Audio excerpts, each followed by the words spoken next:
नमस्कार, जय हिंद। भारत तक देख रहे हैं आप, मैं हूं आयुष। भारत ने दुनिया में अपना डंका बजा रखा है और इसके पीछे की सबसे बड़ी वजह है भारत की वो लीडरशिप जिसने अमेरिका से लेकर चीन और चीन से लेकर रूस सबको हैरान कर रखा है। दूसरी बात, पीएम मोदी ने अपने सेवा भाव और अपनी कड़ी मेहनत से भारत को पिछले 10 सालों में नई ऊंचाइयों पर पहुंचा दिया। और इन्हीं 10 सालों में जब दुनिया के बड़े बड़े नेता, चाहे अमेरिका का नेता हो या फिर रूस का या फिर किसी दूसरे देश का नेता, सब जब आराम कर रहे थे या यूं कहिए कि छुट्टियां बिताने में लगे हुए थे, तब पीएम मोदी बिना कोई छुट्टी लिए लगातार देश के लिए दिन रात मेहनत कर रहे थे। और अगर आपको यकीन नहीं होता तो आप ये पूरी रिपोर्ट देखिए। दरअसल यह है अमेरिका के राष्ट्रपति जो बाइडेन, जिन्होंने अपने कार्यकाल में 532 दिनों की आधिकारिक छुट्टियां ली। अमेरिका से जो डेटा सामने आया है वो बताता है कि जो बाइडेन ने अपने 4 साल के कार्यकाल के दौरान 532 दिनों की छुट्टियां ली हैं। इन छुट्टियों के दौरान अमेरिका में कई बड़े संकट आए, जैसे अफगानिस्तान में तालिबान संकट, रूस यूक्रेन युद्ध और अब इजराइल हमास युद्ध। इसके बावजूद जो बाइडेन ने अपनी छुट्टियां जारी रखी। लेकिन दूसरी तरफ प्रधानमंत्री मोदी ने कभी भी अपनी जिम्मेदारियों से मुंह नहीं मोड़ा, चाहे वो कोविड-19 की महामारी हो, चीन के साथ सीमा विवाद हो या फिर देश के आर्थिक सुधार की बात हो। मोदी जी ने हर स्थिति में अपने कर्तव्यों को सर्वोपरि रखा।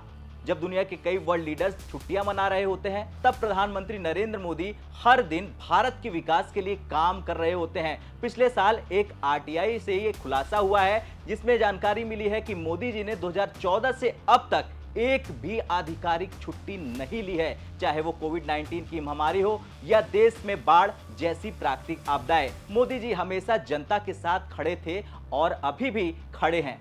चलिए अब जानते हैं पीएम मोदी के नेतृत्व में पिछले 10 सालों में भारत ने किन किन क्षेत्रों में प्रगति की। सबसे पहले बात इंफ्रास्ट्रक्चर की करते हैं। दरअसल मोदी सरकार ने बड़े पैमाने पर सड़कों, रेलवे, हवाई अड्डों और पोर्ट्स का निर्माण किया है। इससे न केवल देश की अर्थव्यवस्था को बल मिला, बल्कि रोजगार के भी अवसर बड़े हैं। बुलेट ट्रेन और स्मार्ट सिटी प्रोजेक्ट्स ने भारत को 21वीं सदी के लिए तैयार किया। नरेंद्र मोदी के डिजिटल इंडिया अभियान ने गांव-गांव तक इंटरनेट कनेक्टिविटी पहुंचाई। आधार कार्ड और यूपीआई जैसी पहल ने भारत को एक डिजिटल सुपर पावर बना दिया। कोविड-19 महामारी के दौरान जब पूरी दुनिया की अर्थव्यवस्थाएं चरमरा रही थी, तब मोदी सरकार ने आत्मनिर्भर भारत अभियान शुरू किया। इस अभियान के तहत भारत ने अपने प्रोडक्शन क्षमता को बढ़ाते हुए मेक इन इंडिया प्रोडक्टों को प्रमोट किया। पीएम मोदी की विदेश नीति ने भारत को ग्लोबल लीडर के रूप में स्थापित किया, चाहे वो चीन के साथ सीमा विवाद हो या अमेरिका के साथ व्यापारिक संबंध।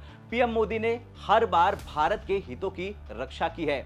अब ये कहना गलत नहीं होगा कि पीएम मोदी का कार्यकाल भारत के लिए एक स्वर्णिम युग की तरह है। उनकी कड़ी मेहनत, समर्पण और सेवा भावना ने भारत को एक वैश्विक शक्ति के रूप में स्थापित किया। जो लोग इस बात से सहमत नहीं हैं, उनके लिए अमेरिका के राष्ट्रपति जो बाइडेन का उदाहरण एक सबसे बेहतरीन सबक हो सकता है, जो छुट्टियों में व्यस्त रहते हैं जबकि दुनिया गंभीर संकटों से जूझ रही है। अब आपका क्या कुछ कहना है? पीएम मोदी ने जिस तरह से अपने कार्यकाल में भारत को बुलंदियों पर पहुंचाया, उसे लेकर कमेंट कर जरूर बताएं। जय हिंद।